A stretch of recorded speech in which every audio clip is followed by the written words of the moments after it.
আসসালামু আলাইকুম। রমাদান মোবারক।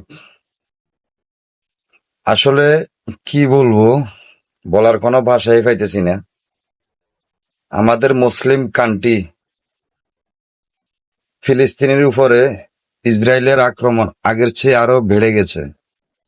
ইসরায়েলের সৈন্যরা যেভাবে আঘাত করতেছে,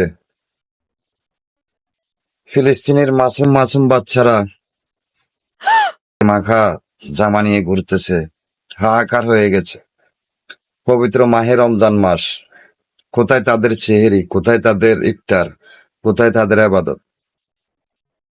টেলিভিশনের পর্দায় গেলে দেখা যায় বা ইউটিউব ফেসবুকে ঢুকলে দেখা যায় আগের চেয়ে তাদের অবস্থা খারাপ হয়ে গেছে।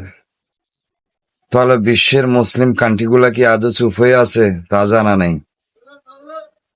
তো আসলে আমরা যে যেখানে আছি ওখান থেকে আমাদের ইসলাম কান্ট্রি ফিলিস্তিনের জন্য সবাই দুহাত তুলে দোয়া করুন, যাতে আল্লাহ আরেকবার হুকুম করে আবাবিল ফাঁকি দিয়ে যেন ওদেরকে ধ্বংস করে, ইসরায়েলের উপরে যেন আক্রমণ করে।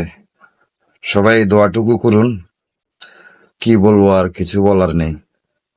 তো যে যেখান থেকে আছেন শুধু একটু দোয়া করুন, আমাদের ইসলাম কান্ট্রি ফিলিস্তিনের জন্য সব একটু দোয়া করুন।